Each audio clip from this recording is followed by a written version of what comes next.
Buenas noches, doctor, señor presidente, doctor Luis Garachi, Manuel Núñez, César Pastor, todos quienes nos acompañan y colegas en general que están presentes para avanzar un poquito en esto de lo que significa dentro del examen ASPEFAN la impresión de un instrumento que prestigie a un examen. Los exámenes, como todos sabemos, requieren un instrumento que sea lo más preclaro posible para que permita que las medidas que se hagan a través de eso, de este examen, de este instrumento, nos permitan dar una validez, es decir, que midan lo que nosotros queremos medir. Y bueno, comenzando con estas palabras de motivación, procederíamos a comenzar el curso. Y para ello, primero, me interesaría que podamos repasar un poco el sílabo para ver cómo vamos a trabajar al respecto. Si me permiten compartir, por favor,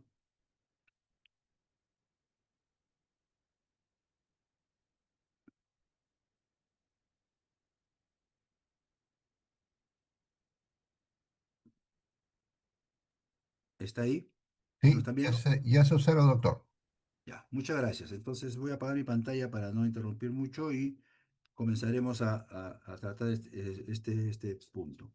Bien, este curso denominado Elaboración y Evaluación de Preguntas Objetivas Integradas tiene un asidero importante. Durante varios años me ocupo el honor de estar trabajando con ASPEFAN, lo que significaba el examen ENAM.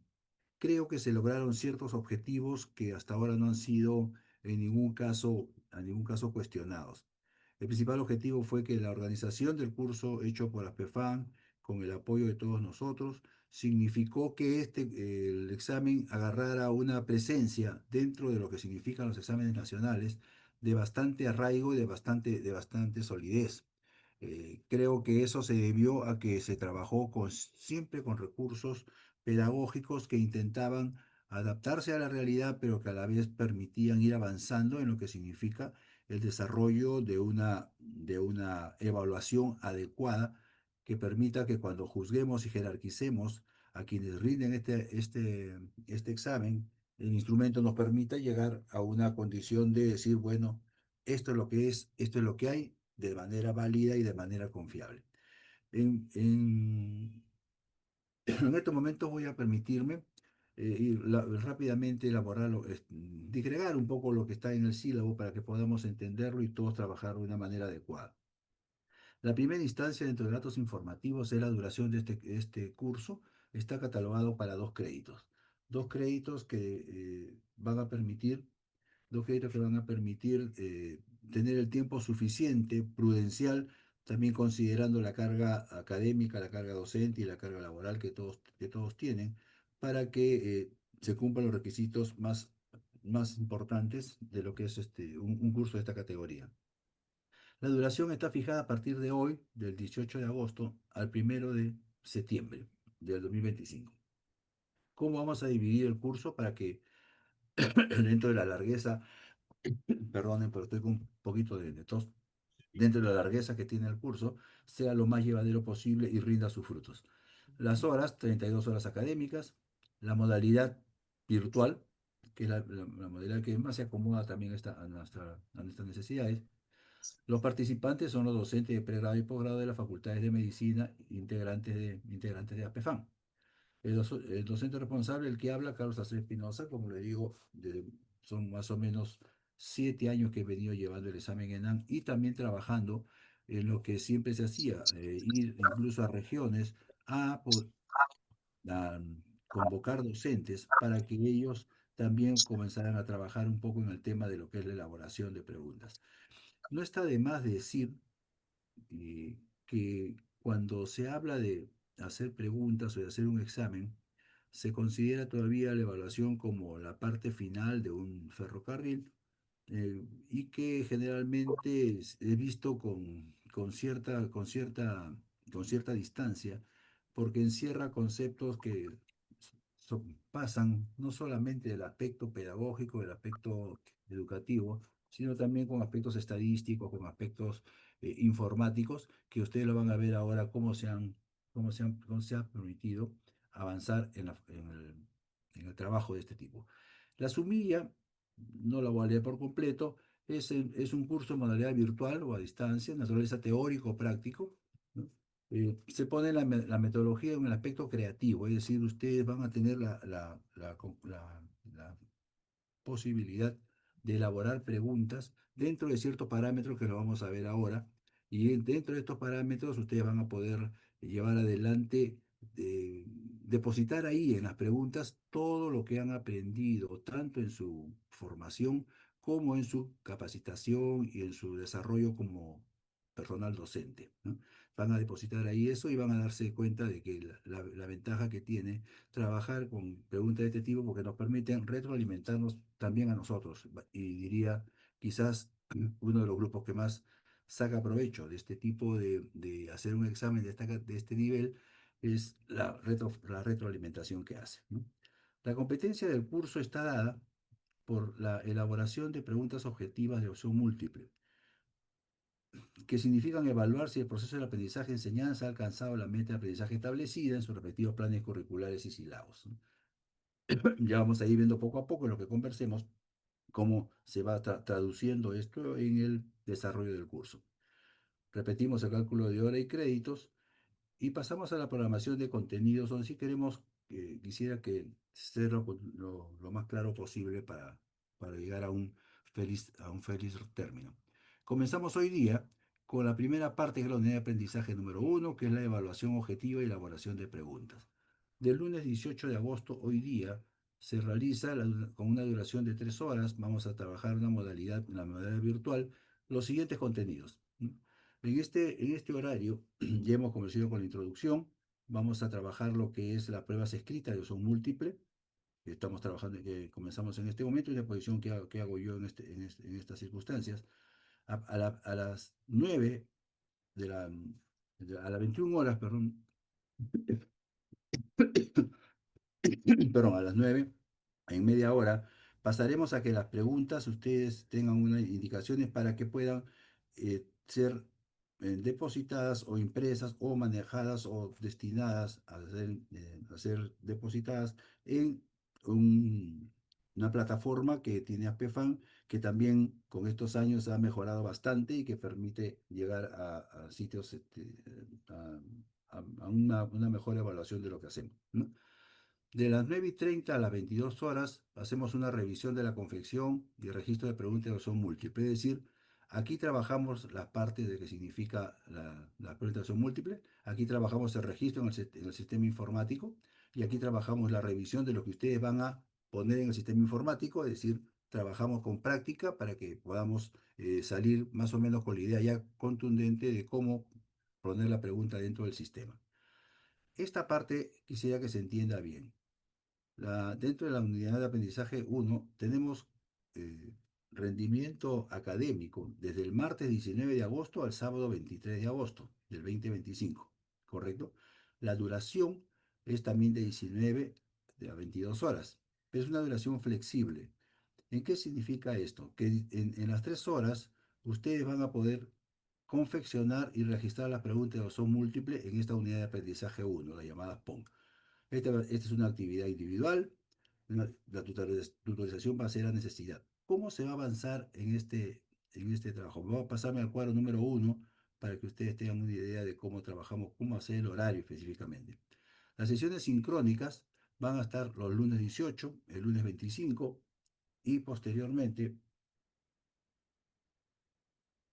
lunes 18, el lunes 25 y posteriormente el lunes primero terminamos con las sesiones presenciales de largueza.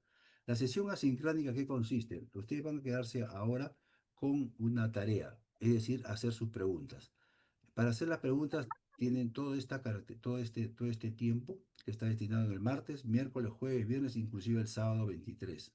Pero tenemos dos formas de trabajar en la sincrónica. Una es la segunda disponibilidad del participante. Ustedes el martes 19 comienzan a trabajar y tienen la posibilidad de que nos tengamos nosotros, ustedes tengan la posibilidad de poder intercambiar con nosotros preguntas, inquietudes que tengan respecto a las preguntas. Vamos a estar atentos, si ustedes nos llaman, nos comunicamos Inclusive vamos a estar revisando lo que se va registrando y de acuerdo a eso vamos a ir viendo cómo están avanzando. Y cualquier inquietud, ustedes tienen posibilidad de hacerlo. El día miércoles 20 y el jueves 21, ustedes ya trabajan en forma independiente, haciendo sus preguntas. El viernes se hace una nueva asincrónica. Ustedes pueden llamar y preguntar, o sea, estamos a disponibilidad de ustedes, ¿no? Y el sábado 23 ustedes siguen terminando de hacer sus preguntas. El próximo lunes 25 pasamos a la unidad de aprendizaje número 2. La unidad de aprendizaje número 2 tiene tres elementos importantes. Primero, una coevaluación. ¿Qué son las instrucciones para la coevaluación? La importancia que tiene la coevaluación y una práctica rápida de la misma, ¿no? En esa situación, ustedes en una hora van a recibir las indicaciones de cómo es la evaluación hecha por el equipo nuestro, donde el José Carlos Pipa, el ingeniero José Carlos y nuestro educador César Pastor Sotomayor van a estar en contacto explicándoles cómo es esto y cómo se trabaja también con el registro, ¿no? Esa es la idea. Pero desde las traslapando la coevaluación con la siguiente hora, se va a trabajar las bases y aplicaciones de la inteligencia artificial. Como ustedes saben, actualmente ya esto de las preguntas, la inteligencia artificial ha ganado un espacio grande que significa que no podemos ya dedicarnos nosotros a trabajar solamente con inteligencia natural. Tenemos que trabajar con inteligencia artificial y van a recibir eh, indicaciones al respecto, cómo trabaja la inteligencia artificial, cómo debe manejarse, y el equipo va a dedicarle un tiempo el próximo lunes a trabajar sobre eso. En las siguientes horas van a trabajarse ejercicios con IA a través de la exposición y va a haber revisión de las preguntas de acción múltiple con retroalimentación, ¿no? Esto va a estar dado por la actividad práctica interactiva. A partir del lunes 25, a partir del martes 26 hasta el sábado 30 de agosto, ustedes van a tener la posibilidad de trabajar, según el cuadro uno, la confección final de preguntas de opción múltiple. Es decir, la que ustedes trabajaron esta semana que está transcurriendo, van a tener posibilidades de manejarla la siguiente semana, perfeccionando sus preguntas y para ello utilizando los requerimientos y las condiciones que estamos colocando en el día lunes. Es una actividad individual en la cual, vuelvo a repetir, está destinado según la posibilidad. El miércoles tienen la posibilidad de consultarnos todo lo que consideren conveniente, el sábado también, y después los días martes, el jueves y el viernes es un trabajo netamente individual. Entonces, el lunes primero pasamos a la última sesión, que es una revisión por retroalimentación de todas las preguntas de acción múltiple finalizadas. Es una actividad grupal con entrega de productos a PEFAM. Entonces, hasta ahí, más o menos la idea, usted ya se está un poco explicando cuál es el desarrollo del curso. En la metodología orienta al trabajo académico, ¿correcto? Ustedes tienen el desarrollo de las unidades y tienen una actividad aplicativa. La actividad aplicativa significa que cada participante de la innovación deberá participar en elaborando 20 preguntas que serán sometidas a los análisis y validaciones que figuran en las unidades de aprendizaje, ¿correcto? ¿Cómo se evalúa el aprendizaje de ustedes? eh, Se va a hacer una aplicación de cómo el curso ustedes se desempeñan, preguntan o tienen algunas interactividades que significan que están metidos en el curso y que están trabajando en él. Y por otro tienen otra que se hace al final, donde se evalúa el desempeño académico a través del producto obtenido al final del curso. ¿Cuál es el producto obtenido al final del curso? Se exige haber cumplido con el 90% de la asistencia, ¿no? Y se exige haber entregado 20 preguntas puestas en el sistema a través del sistema informático de APFAM. Se utilizará la escala vigesimal y la nota probatoria mínima del curso es 13. ¿De acuerdo? Se hará un certificado que contará con créditos otorgados por una universidad y la certificación contará con puntaje válido para la certificación médica otorgada por el Colegio Médico del Perú. Son estas condiciones. Después debajo viene la bibliografía, que está dada fundamentalmente por las exposiciones que yo voy a hacer y las lecturas complementarias que son las que están manifiestas ahí. Son varias, se pueden entender, pero aquí es donde se trabaja con el aspecto de la bibliografía. Creo que más o menos he explicado en forma rápida lo que es, cómo se va a desarrollar el sílabo. Hemos, en algunos cursos, como ustedes han visto, hemos traslapado horas, es decir, parece que fuera una hora diferente o que esté el horario eh, complicado o mal puesto. No, no es así. Lo que se trata es que durante el curso la interactividad es característica puntual y entonces el horario puede ser un poco traslapado de acuerdo a los requerimientos que se den en ese momento. Como consideramos todos los que hacemos docencia, el currículum no es una cosa hecha en piedra y es flexible y de acuerdo a cómo vayamos avanzando, de repente podemos hacer algún tipo de, de- de trabajo mayor. No sé si en este momento tenemos claro este tema, si hay alguna, si hay alguna intervención que requiera aclaración sobre el punto, les agradecería hacerla en este momento. Doctor, buenas noches. ¿Me permite? Sí, adelante, la escucho. Sí, quería ver, las 20 preguntas son de la especialidad de cada médico que estamos acá en el curso.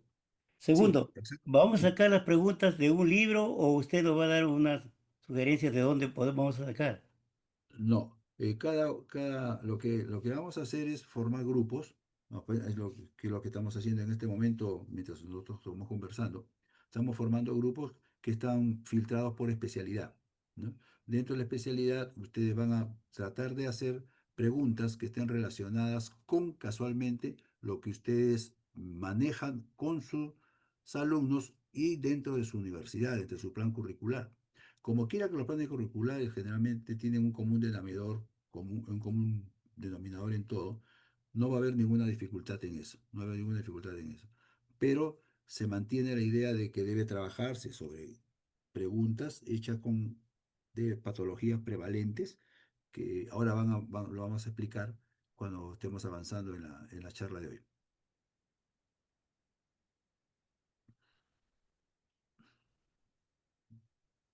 ¿Estamos de acuerdo? Ok.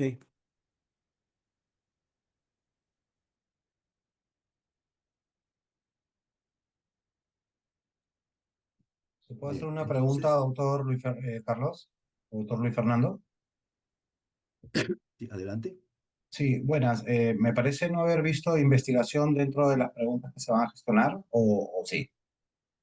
En en la tabla de especificaciones, cuando hagamos los grupos, vamos a plantear preguntas que también pueden ser de investigación. O sea, está abierto ¿para qué? Para que cada especialidad, para cada docente en la especialidad que tenga, haga las preguntas a que esté más acostumbrado. Porque eso va a Bien. permitir que la pregunta tenga ya un peso específico propio desde el nacimiento, ¿no? Muchas gracias. Disculpe la molestia.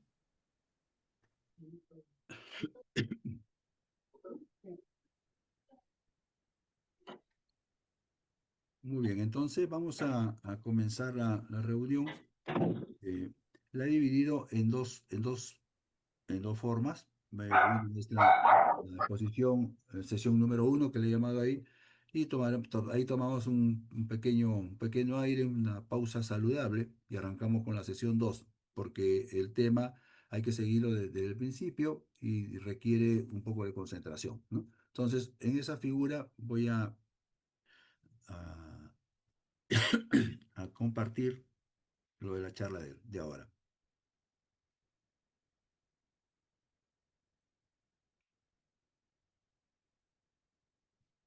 ¿Se ve? Sí, doctor, se ve muy bien. Ya, muchas gracias.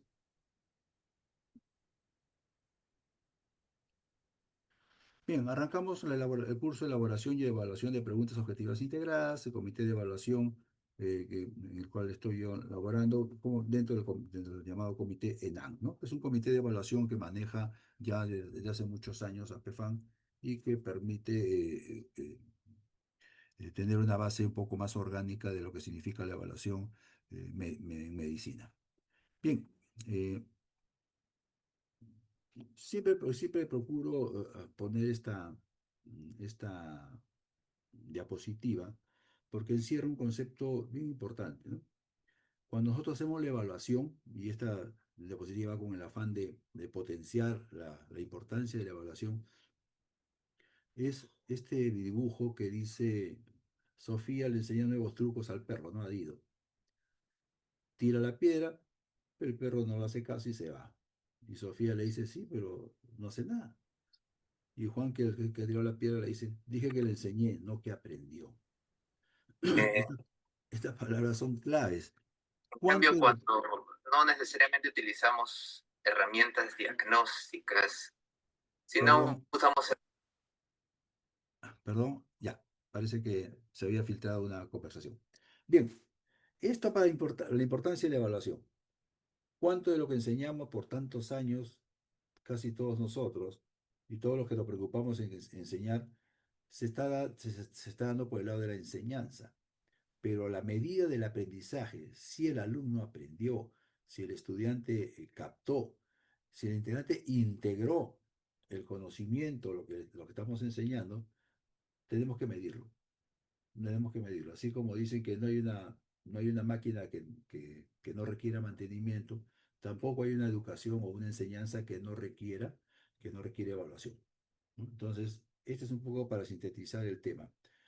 ¿Cómo podemos saber si lo que yo he enseñado y lo que el alumno aparentemente aprendió o que por lo menos lo llevó, no sé si pasiva o activamente, cómo puedo saber si eso se interiorizó en el alumno?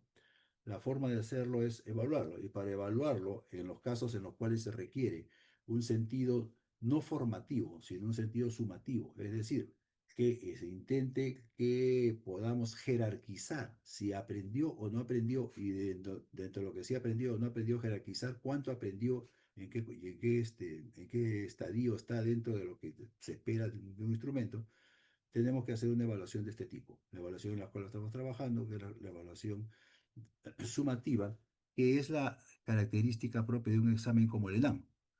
Esa es la figura. Entonces, en esas condiciones, recalco nuevamente la importancia del instrumento. A veces uno se pone a pensar, seguramente ustedes también, que aparecen estadísticas, aparecen jerarquías, aparecen datos a veces ominosos, en el sentido de que uno pasó, el otro no pasó, uno fue jalado, el otro no fue jalado. Pero nos vamos a dar cuenta, o pensamos si el instrumento realmente tiene una validez y una confiabilidad tal que permita de que la lista que yo he puesto, la cual hay gente que se va frustrada, hay gente que se va muy alegre, si ese instrumento está midiendo lo que queríamos medir, ¿no? Esa es la parte fundamental. Entonces, se puede haber disgregado lesiones psicológicas hasta en gente que, sabiendo que sabe, el instrumento no ha medido lo que tenía que medir y le ha dado una positividad diferente o una negatividad, ¿no? Entonces, en ese sentido, le recalco la palabra de Galileo Galilei, uno de los padres de la ciencia, ¿no? Dice, mide lo que puedas medir, y lo que no puedas medir, hazlo medible. Entonces, la idea es de que este instrumento lo que hace es medir. Todo lo que significa medir una métrica del conocimiento que ha adquirido el estudiante tiene que estar depositado en eso, ¿no? Esta es un poco la idea, y acá abajo están unas palabras ya que impulsan el progreso y la mejora, ¿no? Esa es una cosa importante. Entonces, poco recalcar la importancia de eso, para que recuperemos lo que significa verdaderamente hacer preguntas, y hacer preguntas bien, no hacerlas al salir del paso. Tengo una mano levantada, Evelyn Galarza. Buenas noches, doctor. Sí, no sé si podría hablar un poquito más alto, porque la verdad que se escucha bastante bajito. Acá hay. No, me hubieran avisado, por favor. No se preocupe, entonces voy a ir Muchas gracias. voy a ir al mando para poder subir el volumen. ¿Ahora mejor?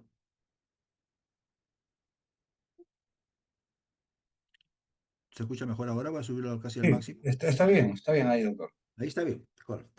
El tema tampoco es herir los tímpanos, ¿no? Esa es un poco la idea. Bien, pasamos entonces a hacer la presentación. ¿De acuerdo? Sí, se Lo escucha ponemos, bien. ya, lo ponemos en presentación y seguimos avanzando. Eso es lo que le mencionaba. No podemos comenzar a trabajar, a hacer preguntas si no tenemos conceptos claros. Un buen instrumento educativo debe tener validez. Ese es lo ideal. Es decir, este instrumento es válido porque me sirve, porque me está midiendo lo que yo quiero medir. Yo quiero saber si el alumno sabe sobre infecciones, sabe sobre tuberculosis, o sabe sobre artritis reumatoidea, o si sabe sobre cómo diagnosticar una hernia, no puedo saber si la pregunta que yo le estoy haciendo, la respuesta que me da él efectivamente es negativa a lo que yo considero que es correcta, si es que el instrumento no ha sido validado, ¿no? Eso es importante. Y esta es la razón por la cual usted está con nosotros trabajando este tema, porque todas estas preguntas van a ser sometidas a un test de validación, ¿no? El segundo punto es la confiabilidad, ¿no? La pregunta debe ser consistente y si yo lo hago hoy, mañana, pasado o en otros sitios, tiene que darme similares resultados. Similares resultados. No valdría que yo haga una pregunta a un grupo hoy día y la misma pregunta me la contestan todos bien y la misma pregunta me la contestan todos mal en otro grupo. Entonces tiene que plantearse que el instrumento debe tener validez, debe tener confiabilidad. Tiene que ser objetivo, debe ser imparcial, no debe estar influenciado por factores externos. Uno de los factores externos que más tenemos nosotros como docentes es que a veces arraigamos en la pregunta nuestro gusto, nuestra tendencia, nuestro sesgo. Le damos nuestra subjetividad, se la contagiamos, por llamarlo así, a la pregunta. Y entonces creemos que el alumno debe contestarla, pero en realidad lo que estoy haciendo es hacer una pregunta que traduce mi sesgo y que no necesariamente es objetiva, ¿no? La claridad, y esto lo vamos a aprender también ahora, debe ser fácil de entender. Hacer las preguntas abigarradas, las preguntas largas, las preguntas muy complicadas, las preguntas que tienen un montón de datos, no nos van a servir para lo que queremos, ¿no? Entonces, tiene que ser una pregunta clara y que se entienda. Y la adaptabilidad. La pregunta debe ser flexible, ¿no? Debe ser traducida en las cosas que verdaderamente requiere el estudiante, dentro de su contexto educativo, que sería, por ejemplo, su plan curricular o su silado, ¿no? Dentro del contexto educativo de medicina, por ejemplo, tiene que ser una pregunta que se adapte a las necesidades específicas que requiere el alumno. 5 pasos, son muchos más, le voy a decir, los que caracterizan a un buen instrumento, pero son los 5 pasos por lo menos más importantes. De ellos, yo diría que tenemos que los 5 aplicarlas a la hora que hagamos nuestras preguntas.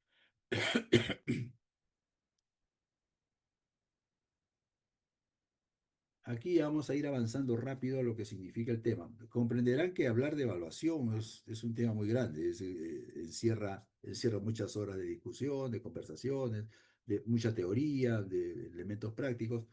Queremos ir avanzando a lo que necesitamos ahora nosotros, que es hacer un instrumento que pueda medir el aprendizaje que ha tenido el alumno hasta el momento en que dé este examen. Recuerden que viene trabajando por lo menos 5, casi 6 años en el examen que se va a dar el preinternado y que cuando termina el siguiente examen que tiene que hacer, también ya son más o menos 7 o 8 años, en algunos casos más, que el alumno va, va a decirnos si realmente le sirvió para algo o no. Entonces, ese es un tema importante, por eso sigo insistiendo en la calidad en la aprobación del instrumento, ¿no? Quería mencionarles en la prueba de opción múltiple, no voy a tocar las diferentes formas de evaluación porque son demasiado largas, ustedes las conocen, no tendría mucho sentido insistir en eso. No vamos a definir lo que es una prueba de ensayo o diferentes tipos de opción múltiple de las pruebas objetivas que se llaman, pero sí mencionarles que tenemos como el ecuménico de este tema es el doctor Tomás Jaladina, ¿no? O Jaladina, como se quiera pronunciar. Es un profesor de psicología educativa, que él fue el que creó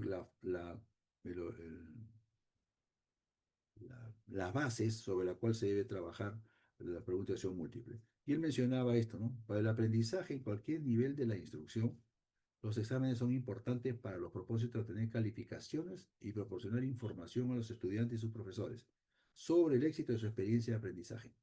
Al seleccionar los resultados que han obtenido los estudiantes de sus exámenes, podemos revisar y mejorar nuestro programa de instrucción para la próxima ocasión que enseñemos la materia. Entonces, esta es un poco la idea. Aquí tenemos una de las, también de las bibliografías importantes, que se llama Preparación de preguntas y opciones múltiples para medir el aprendizaje de los estudiantes, que aparece en la Revista Iberoamericana de Educación. Esta presentación se la vamos a pasar, así que No va a haber problema en tenerla y usarla cuando la consideren conveniente, ¿no? Eh, recordad también que Aladina ya falleció, sus hijos son los que han seguido con la tendencia. Pues bien, pasamos entonces ahora a certificar qué es lo que se debe evaluar, ¿de acuerdo? Eso es importante mencionar. Y la pirámide de Miller, con sus modificaciones o adaptaciones que ha tenido, sigue siendo la base del tema, sigue siendo la base del tema. Entonces vamos a plantear acá las cosas interesantes. Ustedes sabemos de que en la pirámide de Mir se considera de que el progreso en el aprendizaje se manifiesta en una pirámide ascendente, ¿no? Bueno, como pirámide que es. La base está dada por el sabe, es decir, lee, sabe, aprende. La segunda es que este saber tiene que cómo, saber cómo se hace, saber cómo funciona, cómo se da. Y después que sabe cómo se da lo que tiene aprendido, tiene que mostrar lo que ha aprendido. El mostrar aprendido, es decir, desarrollar. Yo aprendí vamos a ser más práctico, a tomar la presión, bueno, tengo que demostrarlo, ¿no? Sabe lo que es la presión, sabe cómo se toma, pero tiene que mostrármelo si realmente lo hace. Y una vez que lo muestra, el hacer, es decir, ya la práctica directa con el personaje al cual le va a aplicar, por ejemplo, la toma de la presión, ¿no? En este caso un paciente o un objeto simulado. ¿Por qué se menciona esto? Porque nosotros lo que vamos a trabajar no es con conocimientos. Los instrumentos de evaluación de conocimientos parten de la posición en clase y todo lo que ustedes están leyendo ahí, todo lo que ven, pero el tope de la teoría está dada por los casos clínicos con preguntas de opción múltiple.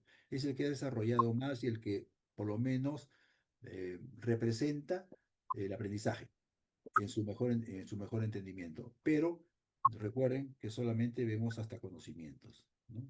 Lo que es la teoría, hasta conocimientos.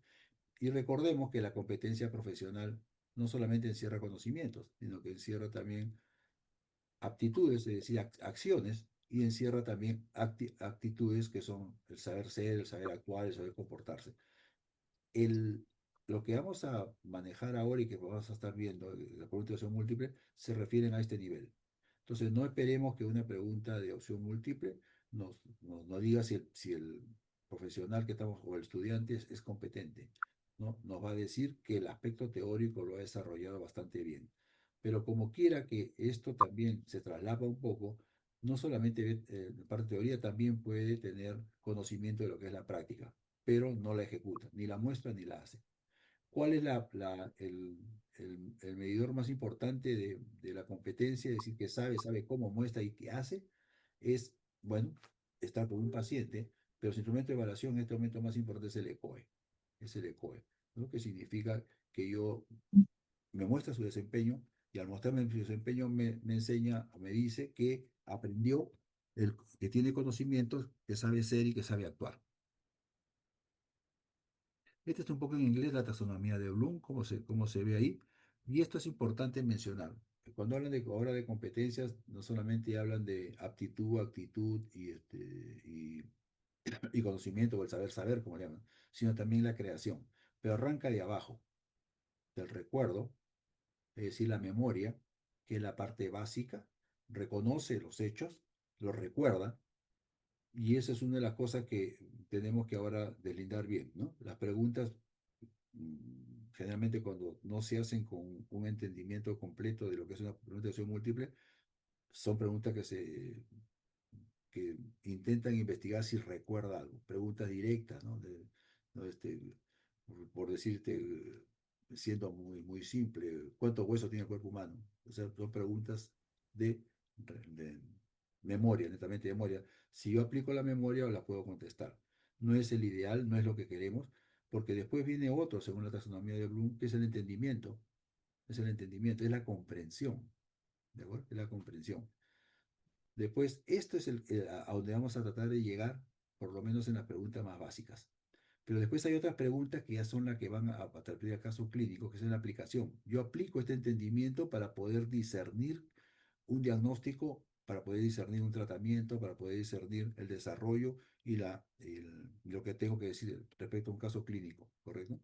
Después viene otro punto que es el análisis, que ya viene parte de lo que es la retroalimentación, que va para el docente también en estas condiciones y que también el alumno se tiene que retroalimentar y que es lo que se hace normalmente o que se pretende hacer también con estos exámenes, ¿no? Después viene una evaluación, que ya significa las ideas que se van a formar. Y por último, la creación. En esto de la creación se encierra el hecho de que el competente de la taxonomía de Bloom tiene la capacidad ya de crear, ¿no? Recuerden ustedes, por ejemplo, que uno de los máximos grados que se tiene es el doctorado, y el doctorado, la característica del doctorado es que tenga capacidad de crear, ¿no? Por eso que es el nivel más alto en lo que significa grados. Entonces, con esa idea de este conocimiento vamos a seguir avanzando. Y entonces aquí viene lo que está mencionado anteriormente, un poco en inglés, pero que está muy interesante la forma como estaba eh, disgregada o estaba explicada la taxonomía de Bloom, y que es el fondo neuropsicológico, que es lo que nos dice las características del aprendizaje, que constituye un fenómeno neurológico y psicológico, ¿no? En primera instancia está la persona o el estudiante que percibe, advierte, distingue, distingue una cosa de otra, y para eso emplea la memoria. Indefectiblemente la memoria tiene que emplearse, no hay forma de trabajar sin memoria. Pero no solamente es problema de memorizar, porque si bien no vamos a explicar ahora, en algunos casos se puede llegar a lo que se llama el conocimiento inerte, o el conocimiento eunuco, o el conocimiento frágil, por lo cual la persona, el estudiante, memoriza, pero a la hora de aplicar no lo sabe aplicar. Y esto es uno de los defectos que más ocurre en nuestro medio, ¿no? Muchachos que tienen una memoria que, bueno, están con todo el ARN potenciado por la edad y por la buena circulación, y tienen una memoria magnífica, pero a la hora que tienen que aplicar no tienen esa capacidad. Quizás, ¿por qué no? Porque le ha faltado la parte de comprensión, de conocer el significado, lo hace propio, lo entiende en su proceso y lo conceptualiza. Esto es lo que se dice, entiende. Entonces tenemos tres pasos importantes en el aprendizaje de fondo neuropsicológico. La memoria es lo primero. Sobre la memoria se asienta el entendimiento, la comprensión, y de ahí para adelante lo que viene para adelante es la aplicación. Actúa congruentemente aplicando los conceptos ya comprendidos para llegar a un fin. Este es el desempeño.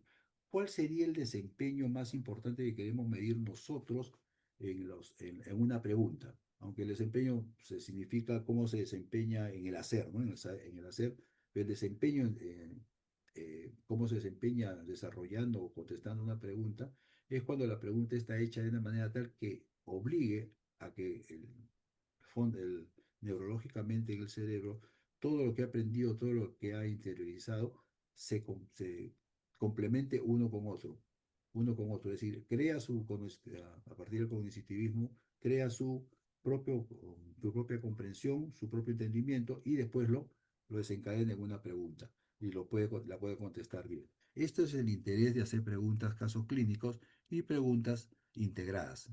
¿Qué significa la pregunta integral? Lo vamos a ver después, pero en todo caso, esta es la idea fundamental.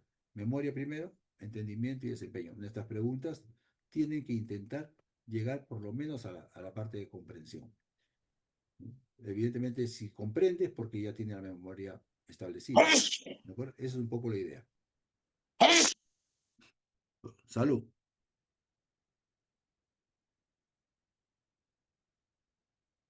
Y aquí se maneja el principio de las preguntas son múltiples. Las preguntas, para ser respondidas de forma correcta, requieren de razonamiento y espíritu crítico por parte del estudiante. Por tanto, no debe remitirse a una simple memorización o recuerdo de hechos, ¿no? El razonamiento y el espíritu crítico que tiene el estudiante es clave para no caer en conocimiento un conocimiento frágil o espurio, ¿no? También dijo Fase en 2007 que considera que las preguntas son múltiples, son difíciles de construir y por tanto no se pueden improvisar. Su elaboración requiere de tiempo y tranquilidad. Muchas veces hemos visto nosotros en un momento que nos dicen, hazte unas 10 preguntas para tomar, tengo que tomar un examen, hágale unas 10 preguntas. ¿Cuándo? Ahorita ya hazte 10 preguntas, ¿no? Y pensamos que con eso hemos hecho. Ahí casi siempre se rompen todos los criterios de validez, de confiabilidad, y se recurre generalmente a si memorizó o no memorizó. que no es lo que se busca en un aprendizaje, ¿no? De aquí para adelante pasamos ya al aspecto más operativo. En el aspecto más operativo, queremos mencionar de que para hacer unas preguntas de opción múltiple tenemos que respetar ciertas normas y ciertas pautas. Comprendemos las normas como son reglas determinadas que son de uso obligatorio, es decir, para hacer una pregunta tenemos pautas o normas, pero tenemos normas que tienen que ser obligatoriamente cumplidas. Y las pautas ya son de uso consensual. Eso lo vamos a ver cuando veamos el estilo, ¿no? También explicarles que lo que se ha seleccionado son preguntas PON convencional, por si alguna vez, o por si han leído, evidentemente, o seguramente que sí, que hay PON compleja, PON aleccionada, PON, ¿cómo se llama? Con adaptabilidad y PON fraccionada, ¿no? Que una va respondiendo con la otra. Para este tipo de examen y de carácter sumativo, vamos a usar la PON convencional, ¿no? Esto ya lo conocen, que es una pregunta de opción múltiple, te lo estoy distinguen, ¿no? Son preguntas con varias posibles respuestas. Una es la correcta y las restantes son verosímiles. Otro detalle importante. Otro detalle importante. Las opciones que se ponen para ser contestadas tienen que ser verosímiles, ¿no? Eso significa que algo de corrección tienen en la respuesta, pero que no es la correcta, evidentemente. Pero no podemos colocar la pregunta correcta en un sitio y las opciones como para salir del paso, ¿no? Como para salir del paso, porque no estamos midiendo bien, no estamos midiendo bien. El hecho de que ponamos la pregunta correcta y las opciones no tengan validez, no tengan plausibilidad, va a significar de que la pregunta está mal hecha, ¿no? Eso es un detalle importante. Bien, entonces ya lo otro lo hemos trasladado, vamos a avanzar. Esta quería también plantearles, que es una literatura importante, preparación de preguntas de acción múltiple para medir el aprendizaje de los estudiantes, la que mencionó la Revista Iberoamericana de Educación, y acá tienen dos más, ¿no? Modo de medir objetivamente y el desarrollo y la validación de ítems de las preguntas o de los exámenes, ¿no? Acá ven a Jaladina nuevamente aquí, y aquí ven a Miller, que son los más representativos de esta técnica de hacer las preguntas de opción múltiple. Por favor, si tienen alguna pregunta, me interrumpen, nomás levantan la mano y me la dicen para poder avanzar con mayor solidez de fondo, ¿no? Bien, entonces, ¿qué debo mentalizar para elaborar una pregunta de opción múltiple? ¿No? Para trabajar la pregunta de opción múltiple con normas y pautas que le confieran validez y confiabilidad, hemos creado un acróstico en todo caso, perdón, que es el FESEO, y que significa la primera parte de la pregunta. La pregunta en sí, como herramienta de medición, tiene que cumplir esta sigla. Y el otro es el fundamento y la referencia bibliográfica como sustento. Cada pregunta que ustedes tengan que hacer tiene que cumplir con pasar por estos tres elementos, que lo vamos a ver ahora, y también por el fundamento y la referencia bibliográfica como sustento. Recordemos de que eso tiene que trabajarse de una manera especial, ¿no? Pero lo vamos a ir viendo en el camino. ¿Qué es el FESEO?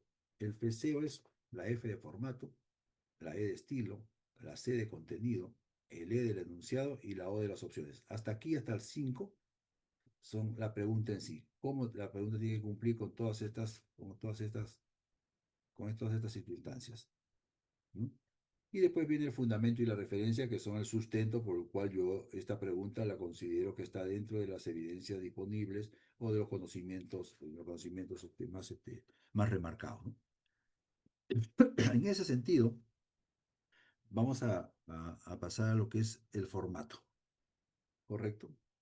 Es lo que ustedes tienen que aplicar para hacer su fórmula, su pregunta son múltiple. Primero, el formato tiene que ser una norma establecida y clara. Veo una mano levantada, doctor Rafael Hernández. Doctor Rafael. Ah, no, no, ya. Se ha quedado prendida aparentemente. Ok, quedamos. Entonces avanzamos.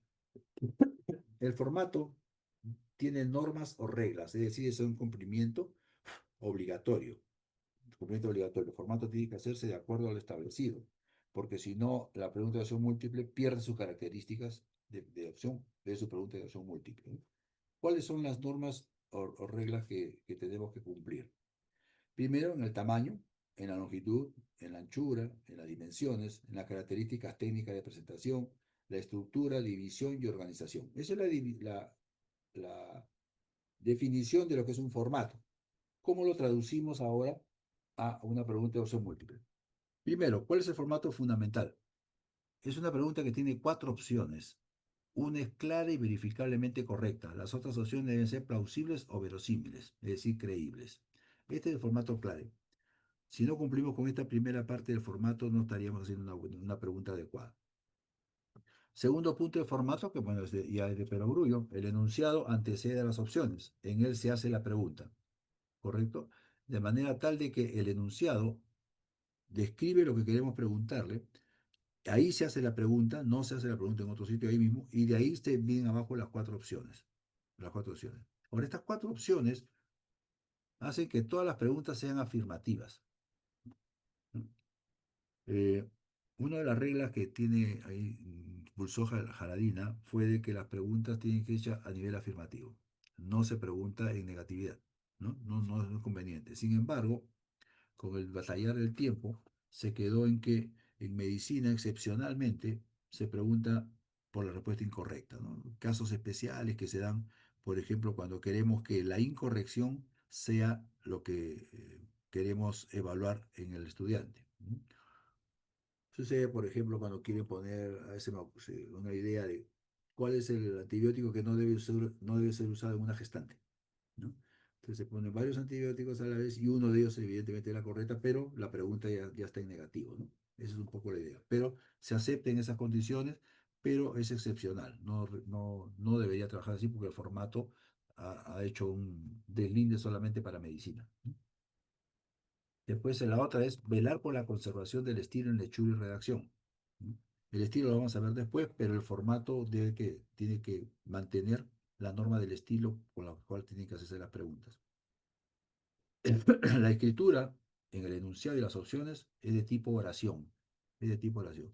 No, no son respuestas que son muy. El enunciado es muy corto o muy extenso y las opciones son muy largas o muy cortas. Tiene que ser una medida adecuada y de tipo oración. Esa es la idea que se plantea. Esto es importante mencionar porque en unos exámenes de admisión que ustedes seguramente también han acompañado en muchas universidades, cuando se aplica, por ejemplo, el sistema DECO lo que hace más bien es hacer un enunciado relativamente grande, pero de ese enunciado comienza a hacer opciones que son también bastante largas. O sea, pero es que la medida ahí eh, se maneja en el sentido del sistema DECO, que son las destrezas cognitivas. Ese es el nombre, pero lo digo porque puede parecer de que esta regla no considera el DECO, pero el DECO es otra manera de hacer preguntas. Entonces, nosotros estamos ya catalogados como preguntas de opción múltiple y en ese caso la regla es esta, ¿no? Otra cosa es que cada oración va precedida por una letra en mayúscula, salvo continúa dos puntos o puntos suspensivos.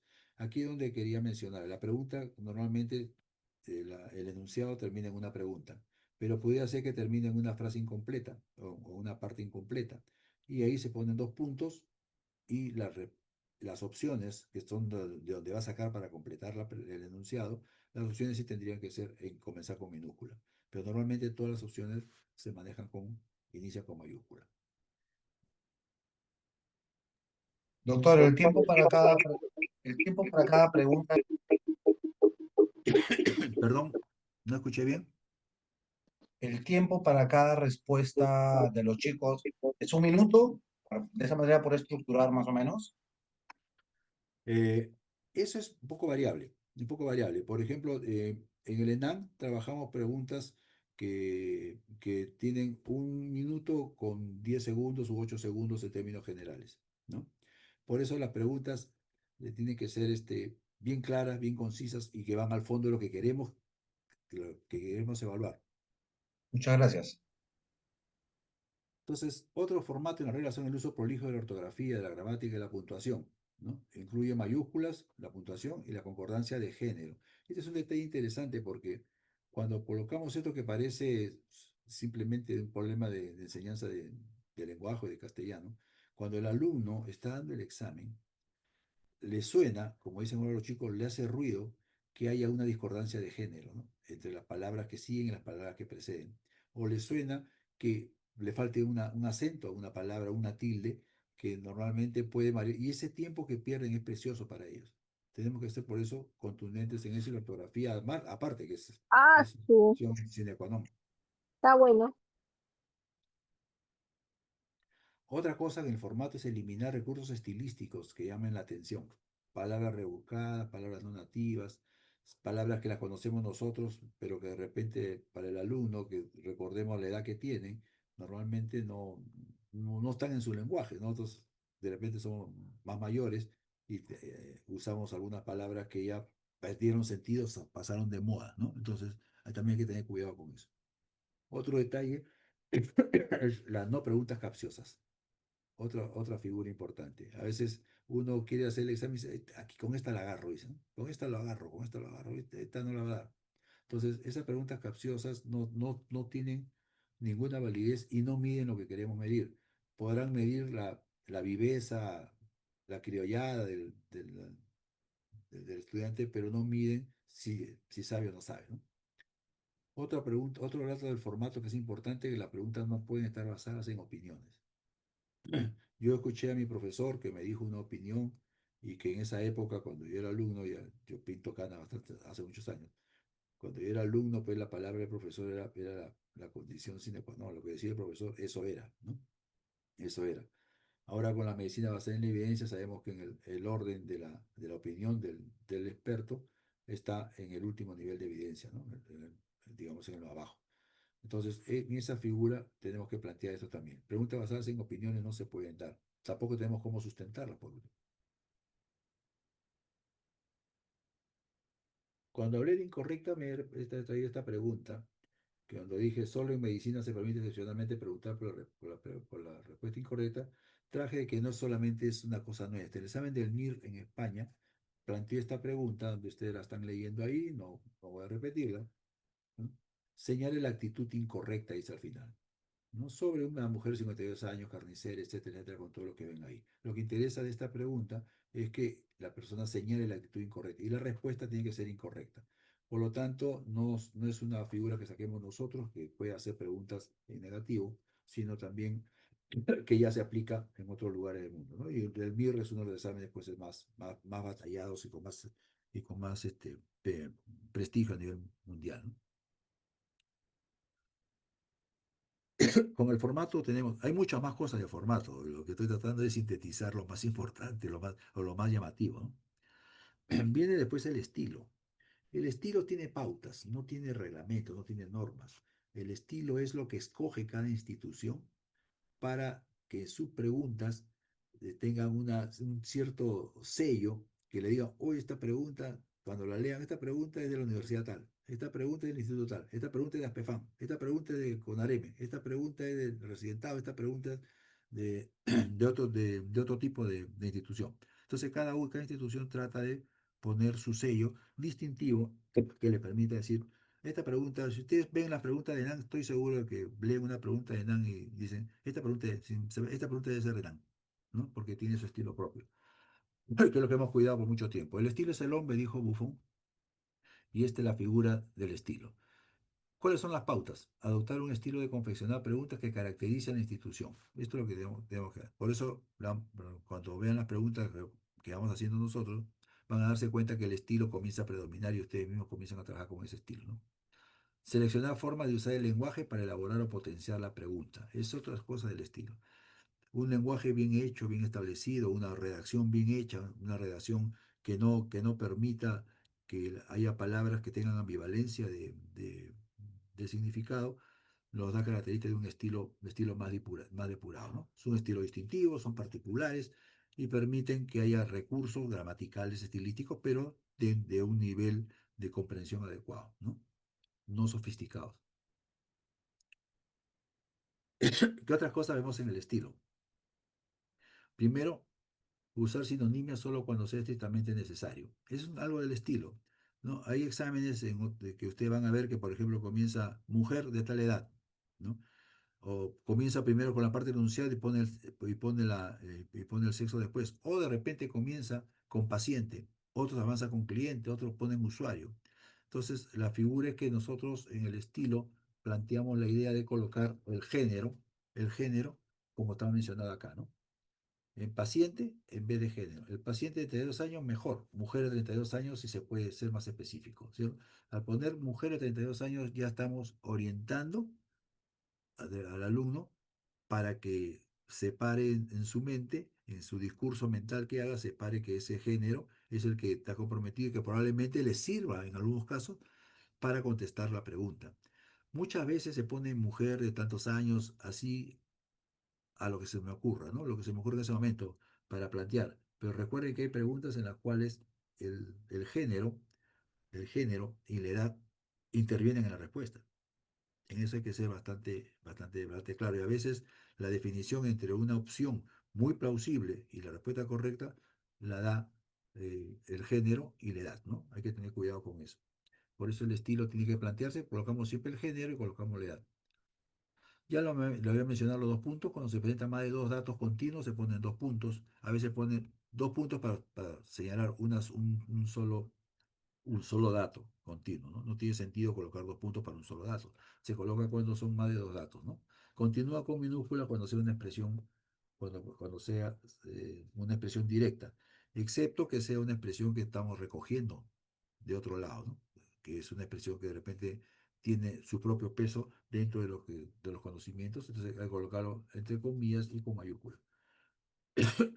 Otra cosa, en nuestro estilo, evitar uso de siglas no universales o locales. Tenemos que consensuar alguna, por ejemplo, rayos X, como la colocamos, hemograma, hematocrito, PK. Si nos ponemos de acuerdo que rayos X sea R con X minúscula, ¿no? O las dos con mayúscula, lo consensuamos, ¿no? Lo consensuamos en el momento que se hacen las preguntas y entonces creamos un estilo, ¿no? En el estilo de APFAN, por ejemplo, hemograma va con HG, hematocrito HT minúscula, BK va en esas condiciones, Papa Nicolau también, pero evitemos casi todas las preguntas poner siglas que no sean de uso universal, ¿no? Que estén ya que estén fortalecidas por el tiempo, ¿no?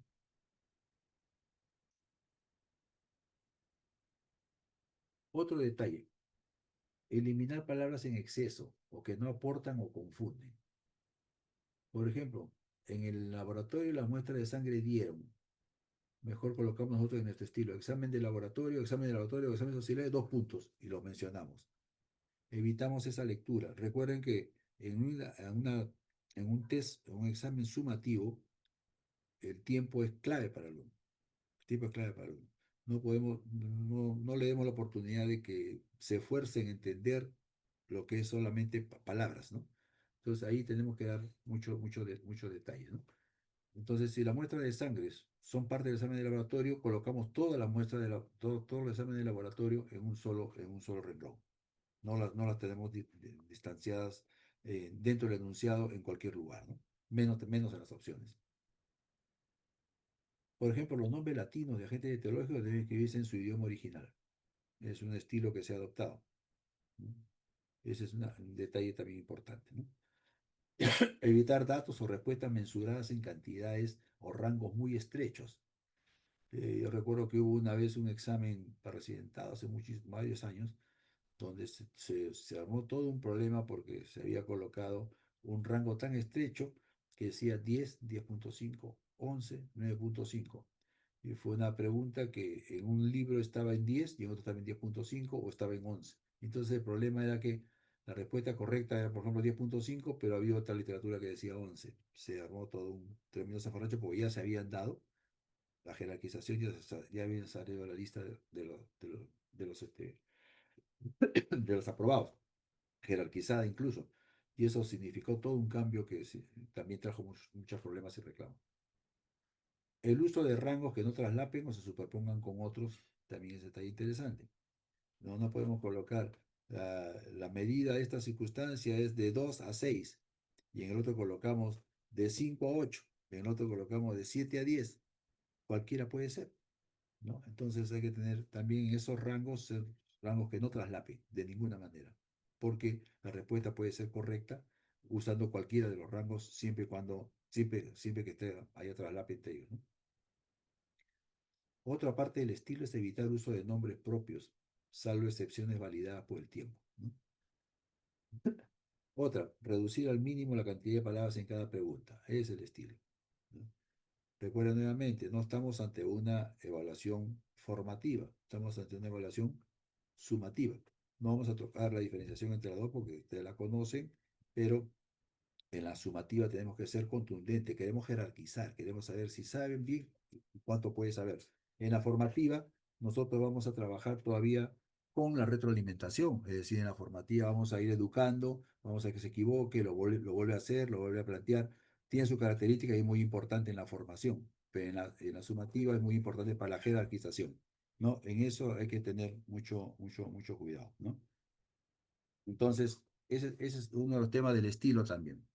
Seguimos avanzando en lo del estilo y cae un poco lo que decía en el formato, el uso prolijo de la ortografía, la gramática, la puntuación y la concordancia de género. Y eliminar recursos estadísticos que llamen la atención, palabras rebuscadas o no nativas. Ya lo habíamos mencionado en el formato, pero también es parte del estilo. Por esa razón lo vuelvo a colocar. Ya hemos hecho del FESEO la F de formato, la E de estilo, ahora entra la C de contenido. Yo le pediría que procuren recordar estas iniciales para que cuando hagan la pregunta tengan un ordenamiento también mental, ¿no? Allá, primero respeto el formato, después el estilo, cómo lo hace, y después el contenido. En el contenido viene lo puntual, es el objeto, la materia o el asunto a evaluar. El contenido también tiene pautas, ¿no? El contenido lo que tiene que plantearse es lo siguiente. La pregunta que ustedes hagan debe reflejar un conocimiento específico. Este conocimiento específico debe desencadenar en el estudiante, como lo desencadenen ustedes, porque nosotros hemos avanzado también en eso, tenemos muchos más años de recorrido, ¿no? Un comportamiento mental direccionado. Direccionado. No puede ser que la pregunta haga que para poder llegar al diagnóstico, el alumno tenga que recorrerse medio Harrison en medicina o medio Savington para contestar, ¿no? Tiene que ser una pregunta bien específica hacia el tema que estamos yendo.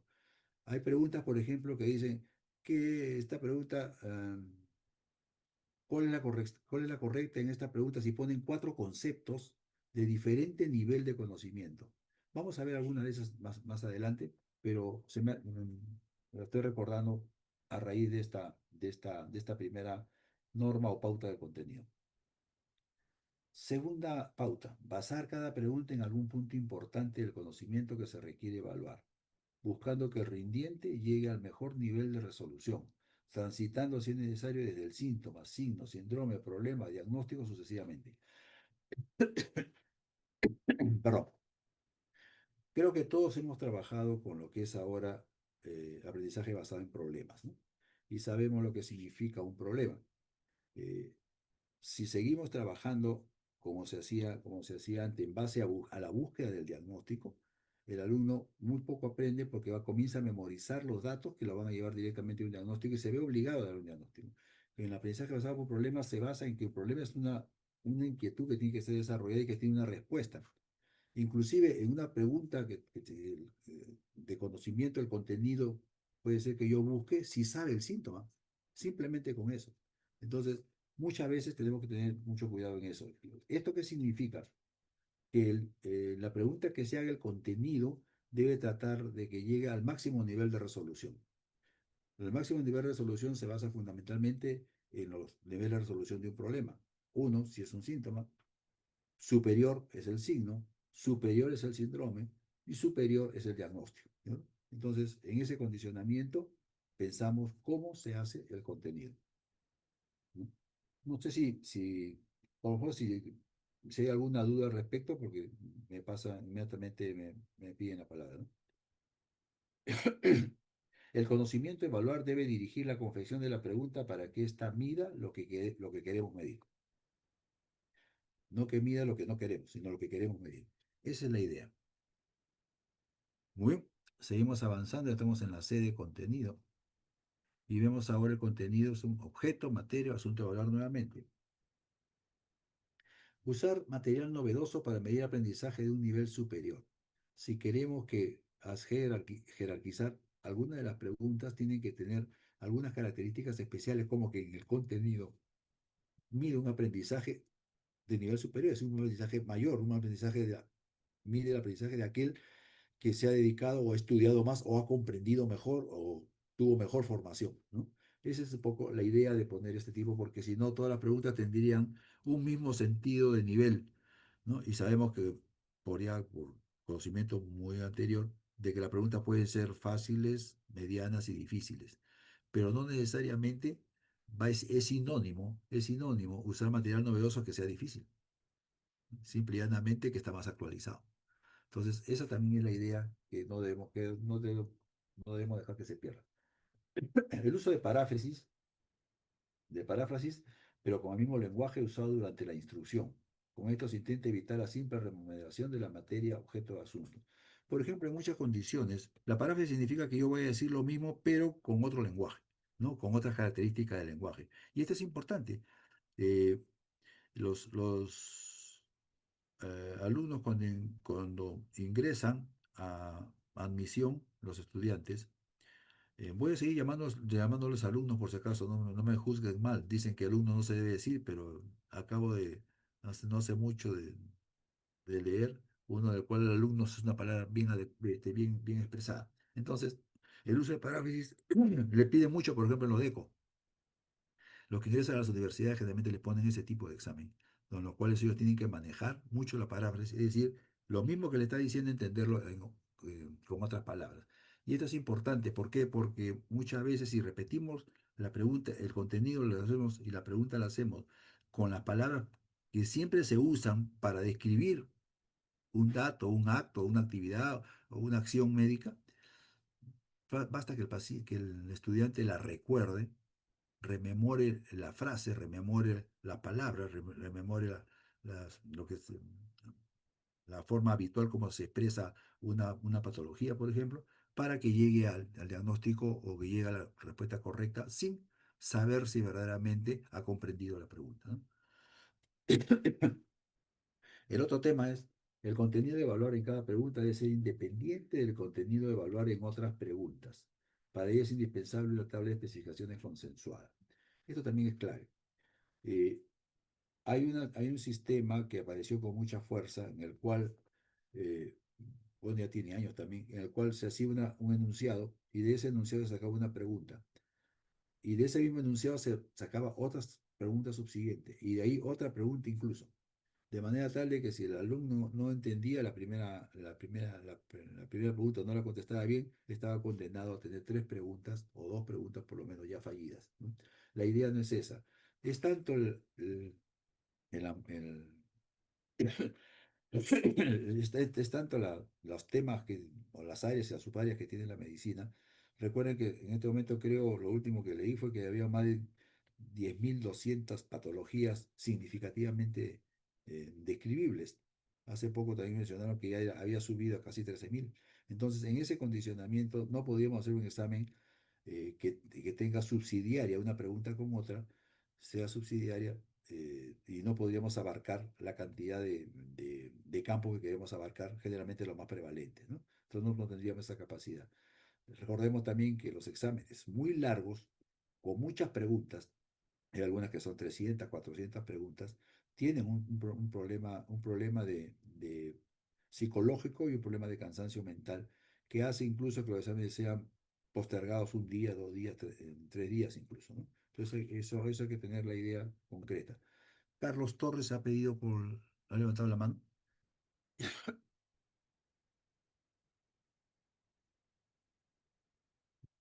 Carlos Torres, por si acaso está apagado su micrófono.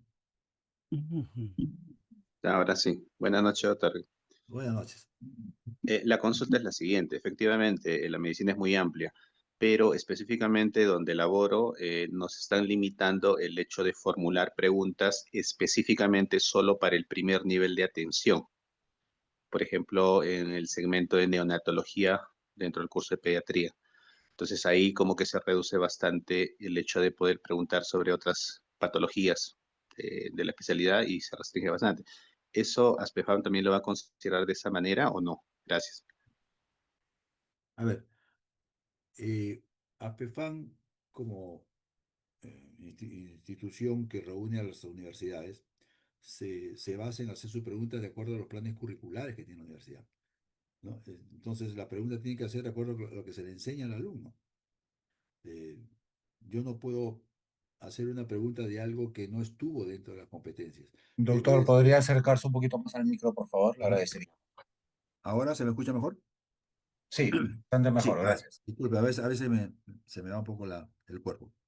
Bien, las preguntas que APFAN, como reúne a todas las universidades, tiene que hacer preguntas que las universidades han enseñado, no las preguntas, ¿no? Sino los temas que las universidades han enseñado, las facultades. De manera tal de que esto significa que las preguntas tienen que estar en una relación directa con lo que se le ha enseñado al alumno. No se le puede preguntar lo que no se le ha enseñado. Si hablamos, por ejemplo, de esto de que se vaya a la atención primaria, la pregunta es, ¿cuánto del plan curricular de la universidad, del plan curricular de la universidad, incide en las preguntas de atención primaria que se le pueden hacer? Esa es una discordancia que constituye un abuso para el alumno. Recordemos claramente que hay exámenes que están hechos prácticamente en estilo para poder, en su forma, para poder medir atención en primer nivel o en primer nivel de atención. 70% jalados, ¿no?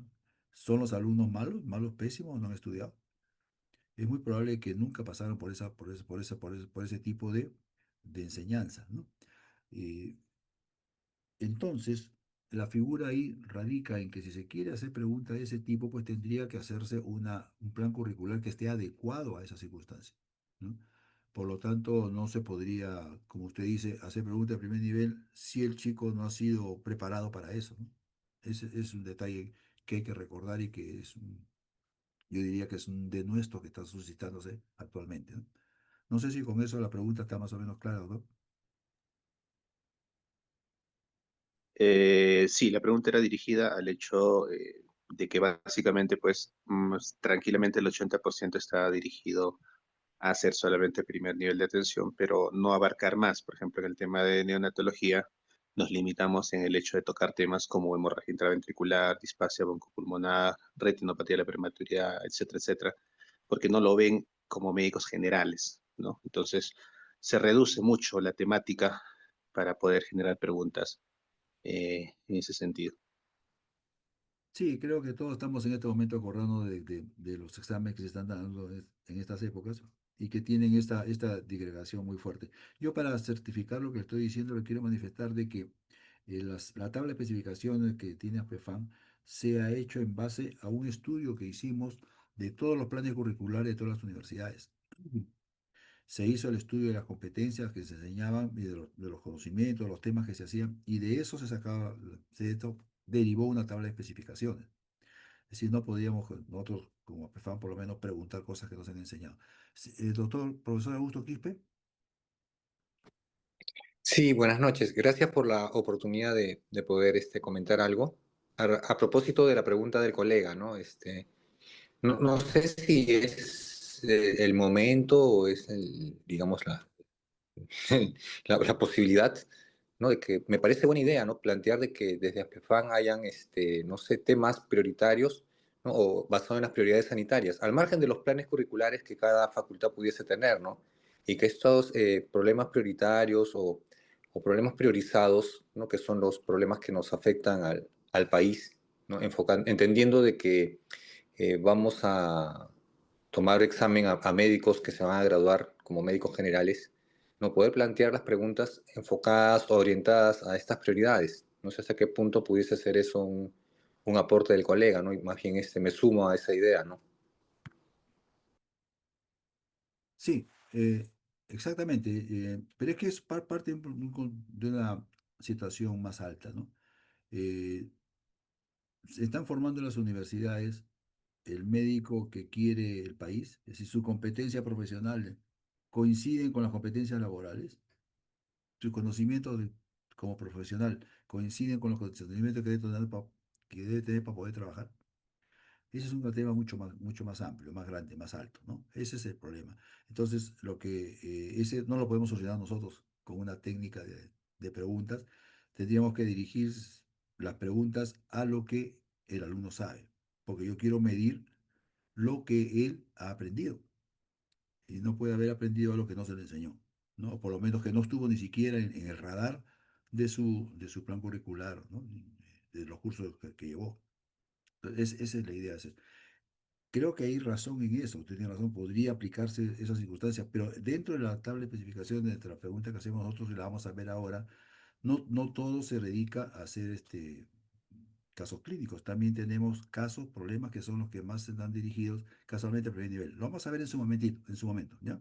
Y de repente ahí la respuesta fluye sola. Doctor, una preguntita. Sí, por favor. Sí, en cuanto al contenido, ¿no importa el número de párrafos que utilicemos o cuántos párrafos se puede utilizar? No, no, son pautas, como le digo, no son normas. El contenido puede dirigirse en cuatro, en cinco párrafos, es decir, ¿no? Líneas o horizontales. Oh, Eh, perdón, líneas. ¿No? Se refiere a eso, ¿no es cierto? La Sí, sí, a cantidad. eso, sí. ¿A Sí, cuántas líneas? sí, recordemos de que eso es muy variable, pero lo que se pide, y lo hemos especificado, es que las preguntas sean concretas. Concretas. Vamos a ver en la segunda parte que nos toca conversar, vamos a ver preguntas en las cuales hay ese condicionamiento que no se recomienda. ¿Ya? Ok, gracias. Bien, avanzamos entonces. El contenido debe buscar reflejar conocimientos médicos, los conocimientos médicos más útiles, ¿correcto? No los conocimientos médicos que vienen, como se dice, de una vez a la 500, enfermedades raras, ¿no? Una cosa, conocimientos médicos más útiles. Después, incidir en patologías más frecuentes y cuya solución acertada significa una ganancia, hay error ahí, perdón, es ganancia para la esfera sociosanitaria, ¿no? Y en eso, por ejemplo, también interviene un poco lo que están preguntando, ¿no? En que la ganancia de la esfera sociosanitaria tiene que ser preguntas que vayan de la mano con la realidad, ¿no? Con la realidad social, con la sanitaria de nuestro país. El contenido debe pretender que el proceso mental integre conocimientos que vengan desde las asignaturas básicas hasta las asistenciales con mirada de aplicación. Un poco de lo que es la integración. El proceso mental debe arrancar de sus conocimientos básicos hasta sus conocimientos ya aplicados, ¿no? Eso también lo van a palpar en las siguientes partes. Bien, ya tenemos la F, la E, la C, ahora vamos a la otra E de FCO, el enunciado. ¿Cuáles son las características del enunciado? ¿Qué pauta debe tener el enunciado? Asegurar que el discurso en el enunciado esté claro y entendible. ¿De acuerdo? Esa es la figura. Incluir la idea central de la pregunta en el enunciado, en lugar de poner en las opciones. Las opciones no deben tener la idea central de lo que estamos preguntando. La idea central está en el enunciado. Es más, se dice que un enunciado perfectamente hecho significa de que quien lo leyó y por supuesto ha estudiado, conoce la respuesta ya sin necesidad de leer las opciones. Las tiene que leer para marcar cuál es. Pero esa es la idea que se dice un poco exagerada, ¿no? No va a haber enunciado perfecto, evidentemente, pero hay enunciados que están a veces tienen que estar muy bien hechos, ¿no? Esa es la idea. Y en ese enunciado debe ponerse la idea central de lo que yo estoy preguntando. No debe estar en las opciones. ¿De acuerdo? Bien. Evitar adornos, la verbosidad innecesaria. A veces le damos giros a la redacción. Impedir usar forma verbal condicional. ¿No? Estaría, podría, de repente, ¿a usted qué le parecería? Todo eso de forma condicional lo que trae es solamente complicaciones, porque el primero marea al que está dando el examen y segundo, el sería, la posibilidad de condicional puede que ponga en tela de juicio que la respuesta sea correcta, ¿no? Porque el sería podría plantearse en otras actividades y como las opciones tienen que ser cercanas, que sean distractores plausibles, podrían tener dificultades. Entonces se prefiere estar en esa condición.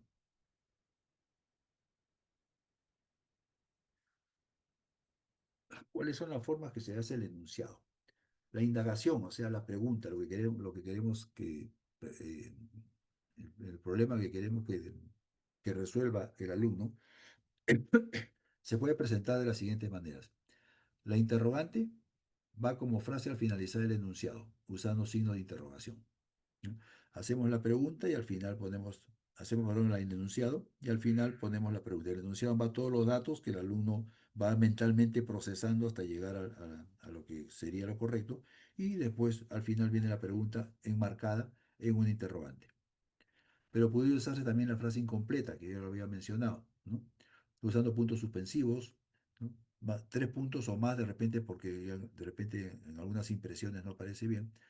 Debería ser según la norma, pero la norma, la norma lingüística, pero el tema es que en algunas impresiones no sale bien, entonces prefiero usar 3, 4, 5 puntos, no había problema, ¿no? Si se usa frase incompleta al final del enunciado y las opciones cuentan con dos o más datos, se debe usar los dos puntos, ¿ya? No agregar puntos suspensivos. Si son dos o más datos, los puntos suspensivos son lo que le hacen el enunciado. Otra cosa, la pregunta debe ser en el enunciado afirmar en lugar de negar. Ya lo habíamos hablado, ¿no? Evitar palabras como no, excepto. Hay muchas preguntas que se hacen con el excepto. Eso tendríamos que tener claro que debe tratar de evitarse al máximo posible. Porque el alumno debe saber no por default, sino debe saber por conocimiento directo del tema, ¿no? Si se usan palabras de negación, en caso que sea, deben colocarlas en mayúscula y en negrilla, para que el alumno no se, no con los nervios o con la lectura rápida, se olvida o pasa por encima o pasa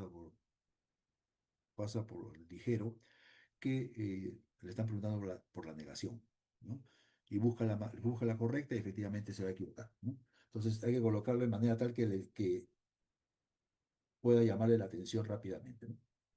Y aquí viene lo que le preguntaron. El enunciado debe ser breve. No debe incluir elementos superfluos ni exceso de información. Debe contener todos los elementos necesarios para contestar la pregunta. ¿De acuerdo? Los elementos necesarios para la pregunta, no para marearlo.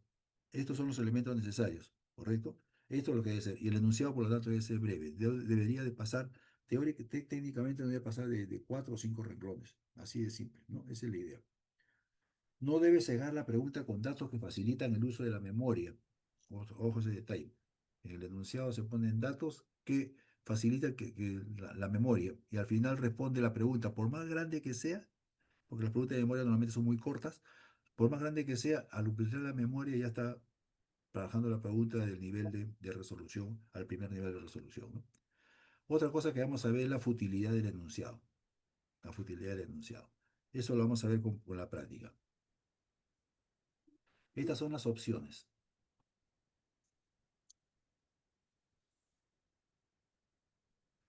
Las opciones son las alternativas que se ponen los distractores, como se le llama también, ¿no? Todas las opciones deben ser plausibles, el número de 4. También acá hay un detalle, antes eran 5, en algunos se planteó de que 5 era el número suficiente como para poder hacer una pregunta y distinguir si sabe o no sabe, ¿no? Ahí también se ha ganado mucho, actualmente son 4 y en muchas instituciones ya plantean que 3 es suficiente para poder saber. Si las preguntas están bien hechas, si las opciones están bien enmarcadas, con 3 sería suficiente y está ganando mucho espacio eso. Sin embargo, nosotros todavía seguimos con 4 porque todavía no estamos acostumbrados a lo que sería 3, ¿no? Y hay mucha gente que dice que con 3 no se mide lo que sabe, ¿no? Por ejemplo, dice Hayadina, dice un hallazgo de Jaladina en 1993, muestra que cuando escribimos una pregunta de opción múltiple, los estudiantes ordinarios o buenos típicamente reducen las posibilidades a 2 opciones, la respuesta correcta y la opción engañosa más razonable.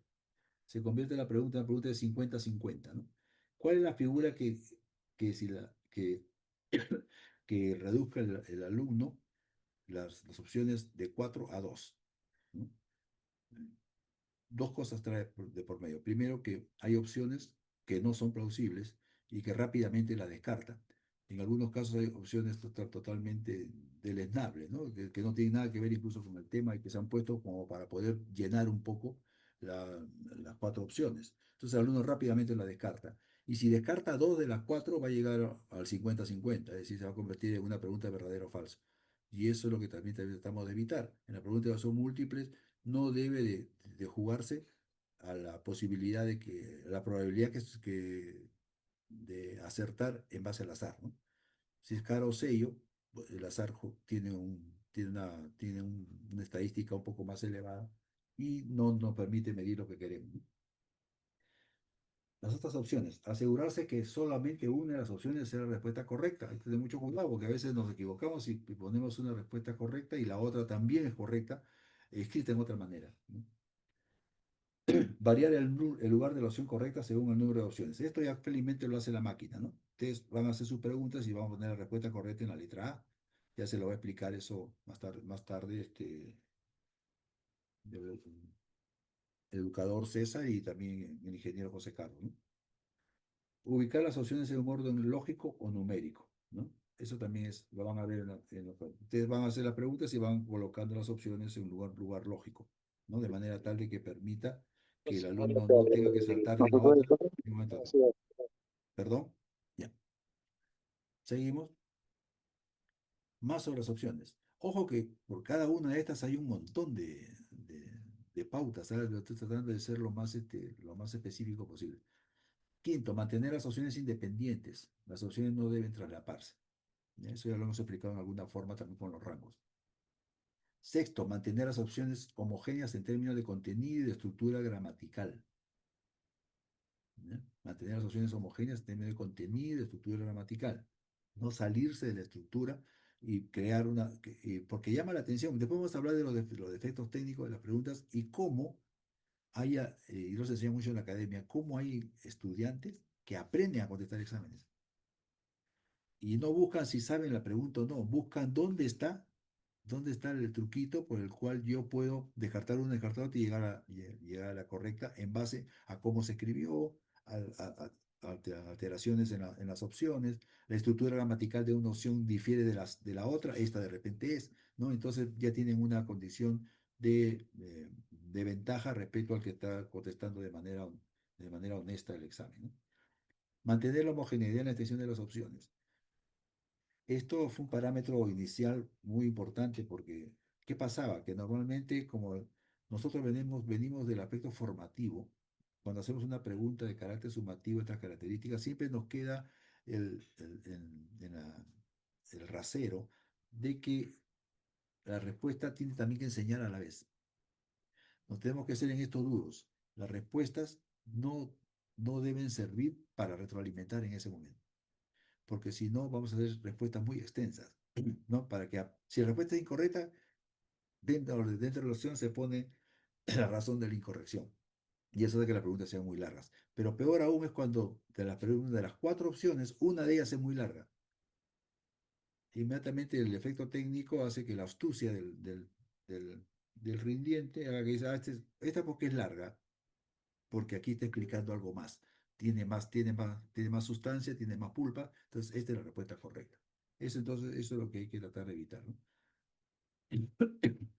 Las opciones tienen un montón de actividad, por si acaso. Puedo pasar un poquito más rápido, creo que estamos ya abusando del tiempo. Voy a mirar. 8:38. Terminamos esta primera parte para tomar un descanso. Ojo, esto que ocurre generalmente en las preguntas formativas, acá sí tienen que ser evitadas totalmente. Nunca usar como opción ninguna. No usar como opción todas las anteriores, ni las combinaciones A más B, A más C, B más C, que se usan con mucha frecuencia, hasta ahora lo vemos, ¿no? Eso no debería usarse ni siquiera en las formativas, ni siquiera en las preguntas formativas. Eso encierra solamente una situación de lectura, vuelta a lectura, otra vez lectura y al final las respuestas siempre nos salen abigarradas y no miden lo que queremos medir. Evitar pistas que indican la opción correcta, ¿no? Como por ejemplo, la palabra siempre, la palabra nunca, completamente, absolutamente, importante. Son palabras inclusivas que encierran una serie de detalles. Entonces, es la respuesta que va, la opción que va con siempre, nunca, completamente, probablemente sea la respuesta, porque encierra varios datos o varios conceptos, ¿no? Otra pista es las asociaciones lingüísticas. opciones con palabras idénticas que se parecen a las palabras en el enunciado. Vamos a dar algunos ejemplos después, en la segunda parte, donde sin querer hacen un enunciado y parte de la palabra que se emplea en el enunciado lo ponen en la opción. Evidentemente esa es la respuesta correcta. El que mira eso rápidamente, sin necesidad de saber, contesta que esa es la respuesta, ¿no? Inconsistencias gramaticales, ¿no? Por ejemplo, la opción, el- el- la fiebre es consecutiva a la, el, o, un, a, ¿no? O si no, poner directamente, frecuentemente, ah, constantemente, cosas de ese tipo, que hacen que de todas maneras vaya la respuesta por ese lado, ¿no? Una opción conspicuamente correcta. Aquí viene un poco el detalle. La opción tiene que ser correcta, tiene que estar medida en la medida de lo que queremos, ¿no? Pero cuando hacemos tan correcta, empleamos recursos tan contundentes que inmediatamente se da cuenta. Está conspicuamente correcta. Es algo que no debería evitarse, ¿no?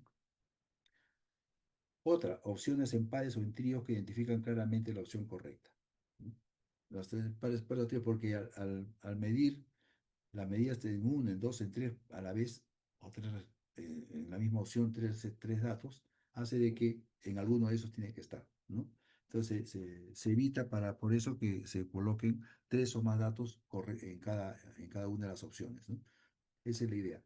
Por ejemplo, las preguntas que tienen doble pregunta en el enunciado también deberían ser evitadas, porque traen este problema. Eso también lo vamos a ver. Asegurar que todos los señuelos, o sea, los distractores, sean opciones verosímiles. Repito lo mismo, ¿no? Usar errores típicos de los estudiantes para los señuelos. Hay errores típicos que ustedes conocen como docentes que los estudiantes siempre caen. Eso se debe usar para que los señuelos puedan tener cierta confiabilidad en ellos y a pesar de que no es la respuesta correcta, porque el señuelo los atrae y marcan eso sin saber efectivamente cuál es la respuesta, lo correcto que deberían contestar, ¿no? Tampoco se evita usar el humor. Si la respuesta es compatible con el profesor y con el ambiente del aula en lo formativo, por ejemplo, el humor es claro. En algunas preguntas, incluso estas características, tienen una especial atención porque relajan al alumno, relajan al estudiante que está dando la pregunta y le permite usar el humor de una manera, pues, benigna y responsable, ¿no? Las opciones deben ser homogéneas en forma y contenido, plausibles, nunca absurdas, ilógicas, tontas o contradictorias. Creo que eso está claro, ¿no? Eso lo vemos nosotros. La opción correcta no debe ser de mayor longitud que las incorrectas. Ya lo he explicado, lo he conversado anteriormente. Y aquí se repite un poco lo mismo. Las opciones no deben contener claves que se tienen lugar distintas a ellas. Por ejemplo, marque A si uno y dos son verdaderas. Marque B si solo uno es verdadera. Marque C si todas son verdaderas. Es un mareo tremendo. Más se dedica a estar expulgando una por una que a lo que queremos medir que si sabe la pregunta o no. Entonces, ahí si se dan cuenta, la A encierra la B. Entonces, no sabemos, y si una de las dos, si sabe una de las dos, todas son verdaderas, lo encierra también y esa sería la respuesta correcta. Entonces, mide más la astucia que el conocimiento. Y esto ya está claro, ¿no? Tanto el enunciado como las opciones, de las reglas ortográficas y gramaticales. Las opciones no deben contener frases repetitivas que están en el enunciado, también ya lo hemos dicho, ¿no? Por último, en esta parte, vamos ya después del FCO al FR, el fundamento y la referencia bibliográfica. El fundamento se inicia mencionando de lo que se pregunta o de la respuesta correcta o sintetizando lo que la referencia se menciona al respecto. Esto sí, claro, porque a veces una buena de la dejadez que tenemos en hacer las preguntas es poner el sustento porque tenemos que copiar un tremendo discurso, una tremenda lingüística, ¿no? Aquí lo que se intenta es sintetizar. Lo que se está preguntando está sintetizado seguramente en menos de un renglón en en la evidencia que estamos usando para sustentarla. Copiar esa parte nada más. Copiar esa parte, ponerla ahí, ¿no? Por ejemplo, en un paciente con ACV isquémico por oclusión de la arteria cerebral media, ¿cuál es el mecanismo principal del daño neuronal en la penumbra isquémica? ¿Mm?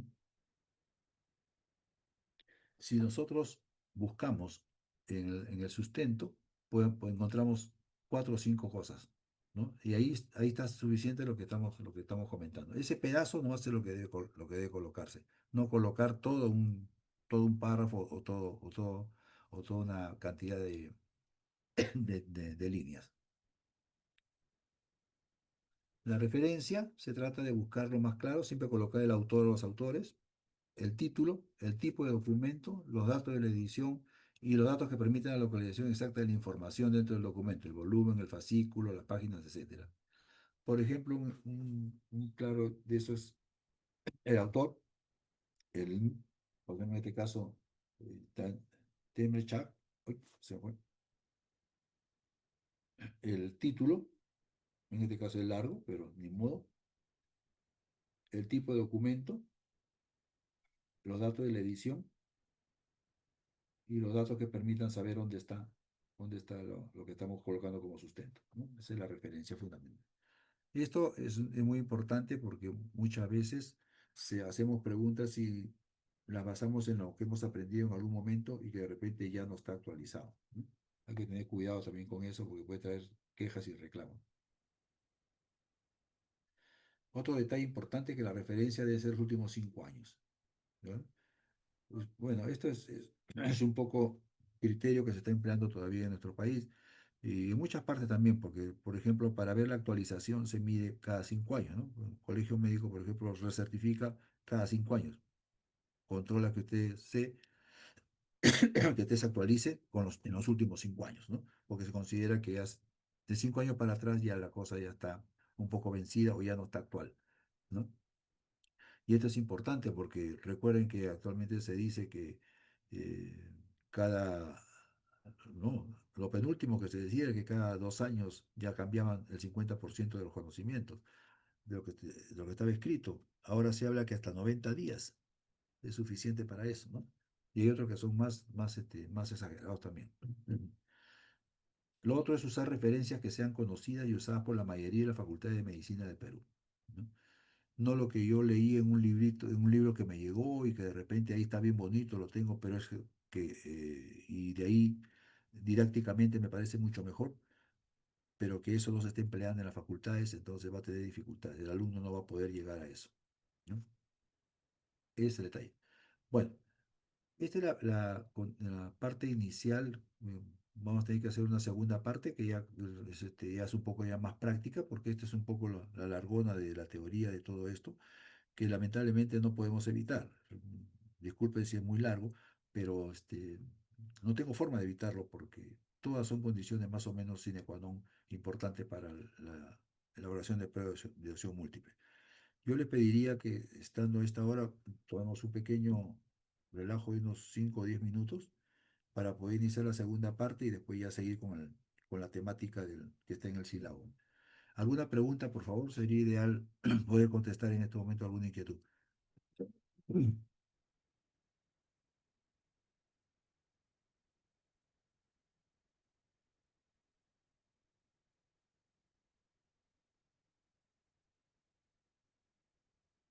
Doctor, buenas noches. Sí, adelante.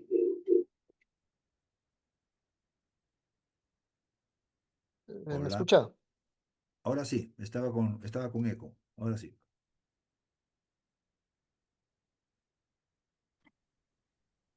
Ahora no.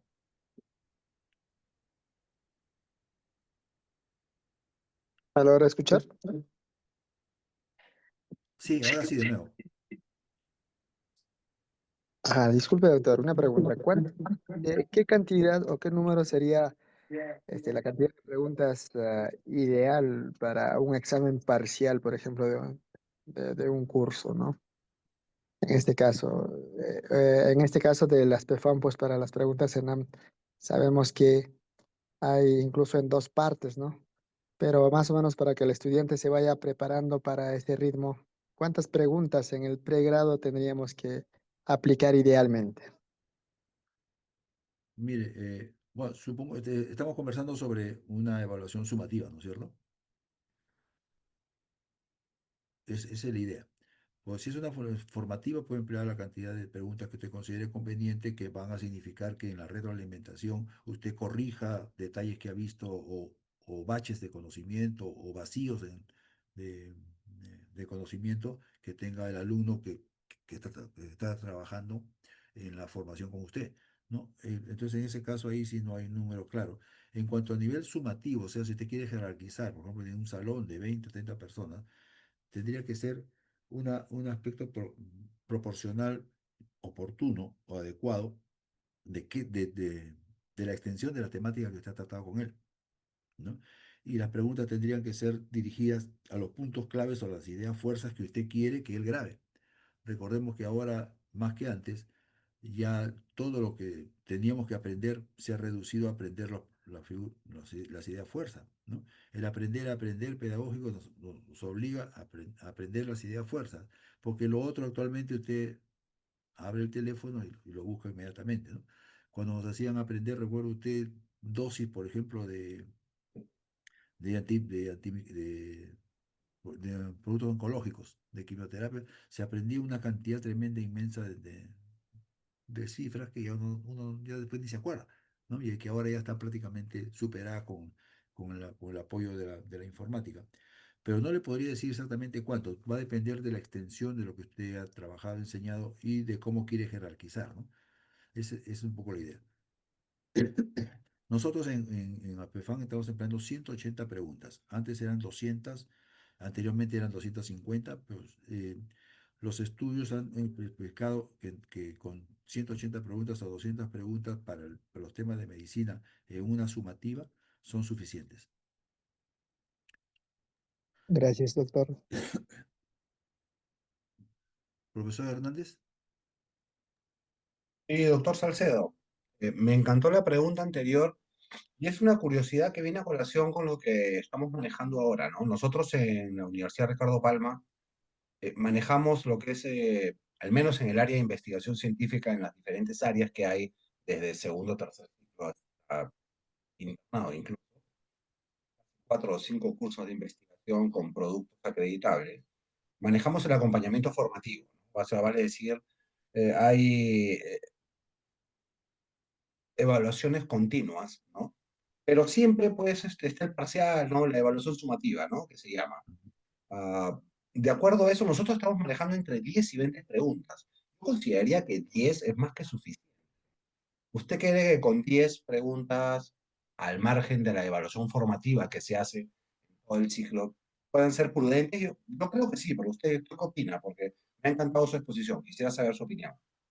Sí, como le digo, eso va a depender un poco de lo que quiero llegar. Si es sumativa netamente, habría que ver la extensión de los temas que quiero. Por eso, si usted se dedica, yo quiero saber cuánto ha comprendido sobre las ideas fuerzas de determinado tema. Evidentemente, si son 10 temas que cada uno tiene una idea fuerza, son 10 preguntas. Pero el sistema de llegar entre 10 y 20 preguntas para una sumativa es adecuado. Es 20. claro, claro, porque en realidad nuestro parcial y nuestro final es el 20% del total de la fórmula de nota final, podemos así, ¿no? Manejamos pues procedimental, cognitivo y actitudinal, ¿no? En notas. Pero entre 10 y 20 ¿a usted le parece bien, no es cierto? O sea, Sí, estamos bien. es más, en los temas que estamos trabajando, por ejemplo, que se hace, por ejemplo, un tema y se hace el pretest, por ejemplo, ¿no? El pretest y después se termina con un posttest.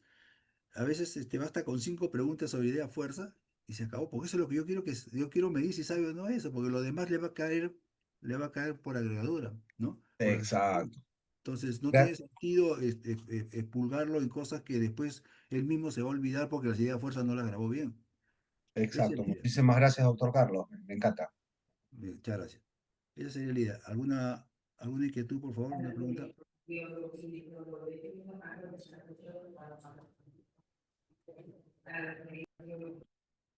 Bien. Con el permiso, doctor Pastor, Sí, doctor, díganos. sí, me faltaría la segunda parte y creo que nos va a ganar un poco la hora, pero preferiría no sé si les parece son 8:54, hasta las 9 podríamos hacer por lo menos una. un descanso De mental. acuerdo, doctor. Perfecto. Está bien. Muy bien.